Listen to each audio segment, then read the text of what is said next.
La DS en 1955, c'est sûr que c'était un ovni. En termes d'innovation, on n'a jamais fait quelque chose d'aussi dingue. Et l'innovation, c'est vraiment la raison d'être de DS.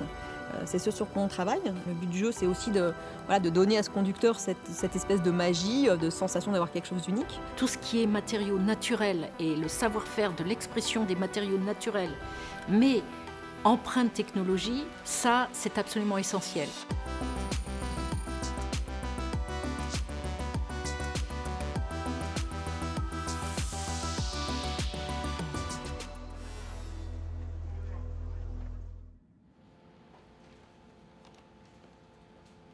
Je vous ai réunis pour parler d'où on en était sur les couleurs et matériaux de DS4 et si on pouvait discuter aussi des différentes pistes pour les éditions limitées à venir. Je ne sais pas ce que tu en penses, Marion, mais la nacre, la marqueterie, je crois que c'est un must. Et puis ça c'est peut-être plus... La dentelle de bois. C'est plus délicat. gonflé. C'est plus gonflé. Oui, oui. Mais si on y arrive, on a quelque chose d'exceptionnel. Ouais, C'était sur le concept car DSX, ça? Oui. Il y avait des parties de la planche comme ça qui étaient en C'était pour la hi-fi. perforation de bois. C'est pour la hi-fi. C'est vraiment le challenge parce que Magnifique. réussir à garder l'effet bois. En fait, là, tu as vraiment l'impression que c'est une feuille de métal. Oui, c'est vrai qu'on magique, pourrait. hein. Ouais. C'est magique. Hein. On voit une évolution de la demande des clients du luxe. Ils recherchent une certaine forme d'élitisme, être sur des matériaux naturels, les cycles courts. Tout ça, ça amène des valeurs aussi très différentes, empreintes de beaucoup plus de sérénité, de simplicité, de zénitude. Le luxe, c'est d'abord la qualité des matériaux et le dessin.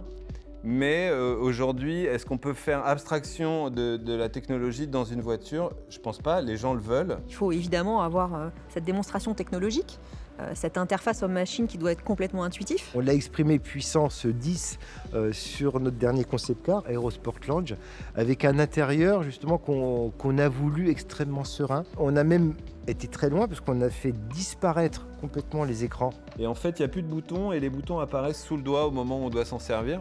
Le feedback, l'haptique, c'est nous sécuriser avec l'idée d'être entendu.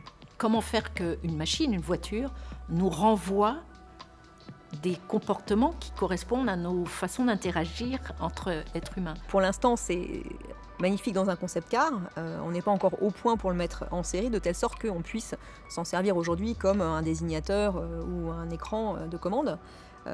Mais voilà, ce côté assez incroyable de cette technique par ultrasons, c'est quelque chose qu'on va continuer à travailler dans le futur, même si ce n'est pas pour demain matin.